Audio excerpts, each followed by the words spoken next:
Hey guys, welcome back to my channel.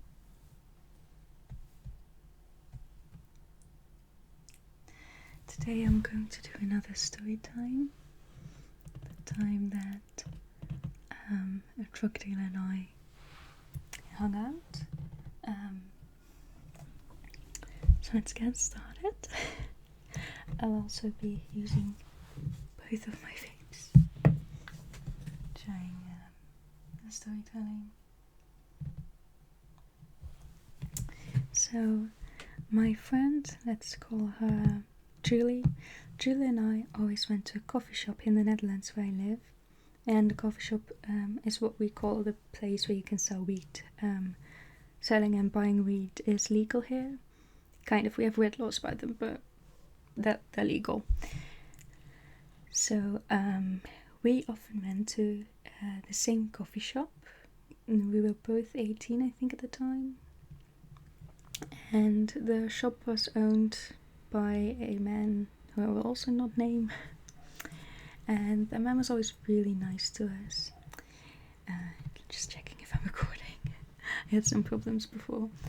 The man was always really nice to us, and he actually gave us like weed for half the price.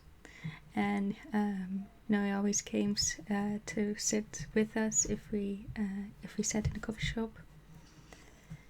And he always said that we should definitely hang out sometimes. We should definitely hang out.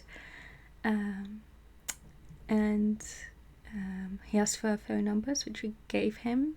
I wasn't very comfortable with it, but I didn't want to say no, so I just gave him my number. And he texted me one day, "Do you want to hang out?"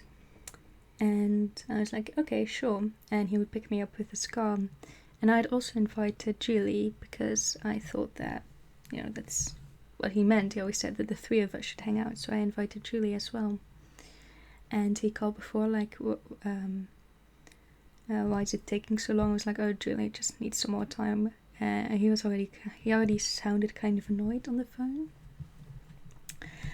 And then we finally got into his car, and he drove us to some weird secluded place. It was like a river, and then sort of a grass dune or something was on the other side between the river and the dune. So from the side where he parked, you couldn't see us. You could only see us if you were also down there.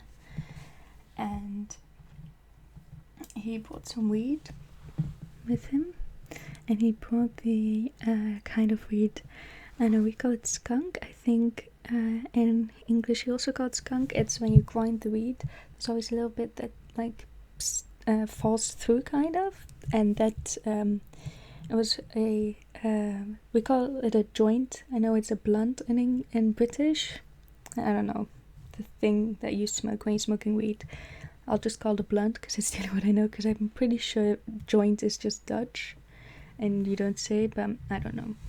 But there was a blunt with just completely that skunk and nothing else. So we all smoked a bit from it, and I was getting really stoned. And eventually I was just lying on the grass, just laughing. I had never had anything so strong as that one blunt that he had made. And I don't really remember how it happened, but he kind of climbed on top of me, the drug dealer guy, and he was yelling at Julie, trying to make it like a game. She can't move, pull off her pants. And Julie was thinking quick. I love Julie.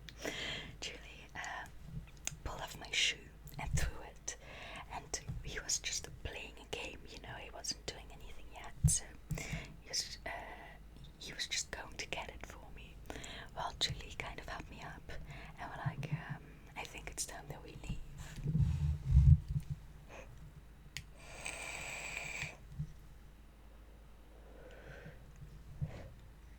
It's trouble with lipstick, it gets all over everything.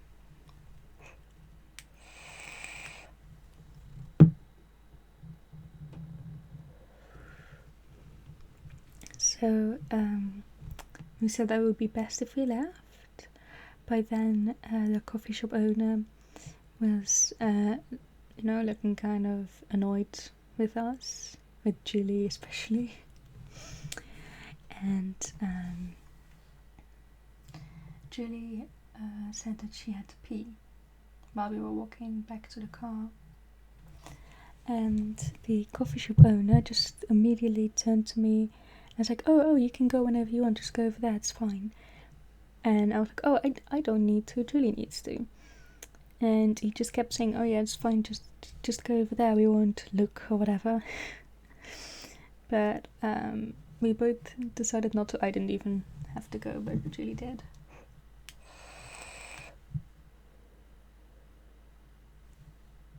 A little bit less overexposed. Now it's come back. Great. I don't know why I'm always overexposed or underexposed.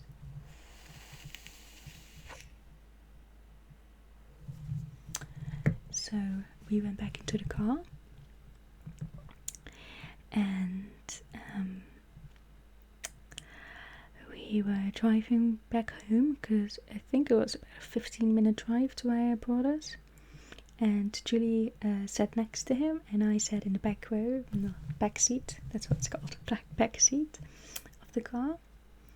And he brought us home, and Julie stepped out first. I think she did. And the coffee shop owner, he turned around and he kind of grabbed my arm, pulled me towards him, and he said, can I at least have a kiss? So I just said no, just kind of, I was kind of done with it. I was trying to be nice, but it was just like, no. And I just kind of ran out of the car. By then I was also feeling bad, so I get very stoned or high very easily, but it doesn't last that long. And then we were home, and that's what happened.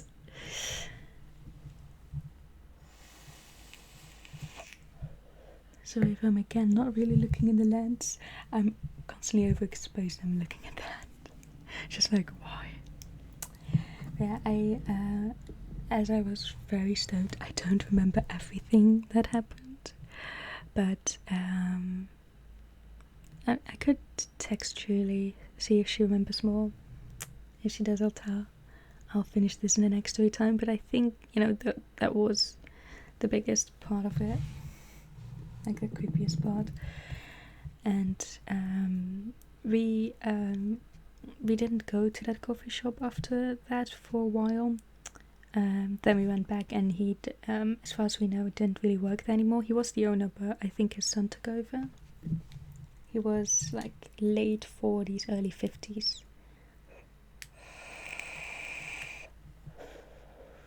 Should have been around 48, 52, something like that.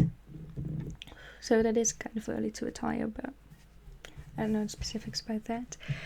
But he was. I was kind of sad about that. I wish that we hadn't gone, not because nothing, something could have happened, nothing did, luckily, but also because we lost a friend, because before that he was just really cool. But yeah, apparently not. But when I tell that story now, I realise I shouldn't have gone with a man that was 50 years old and just a coffee shop owner, but at the time it just seemed normal. He was like, oh, do you ever want to hang out? And Julie wanted that too, and if our friends were there, they didn't say anything oh, you shouldn't go hang out with him. It just seemed like a normal thing, I guess. But I've definitely learned from that experience. I tend to be a bit naive,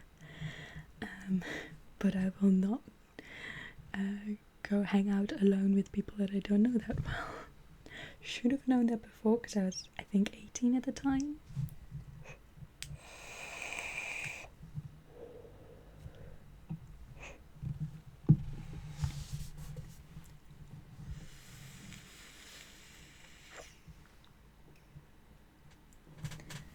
I've noticed every time I'm overexposed, usually if I blow some smoke at the webcam, it works. Because I can't do anything about it. It's not a camera, it's just a webcam. It doesn't have any buttons or anything.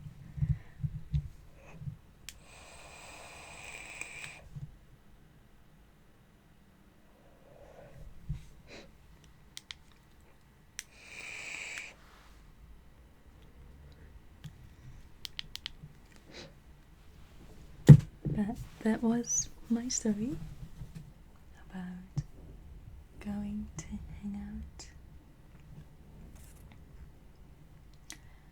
with my drug dealer, and it not really ending well.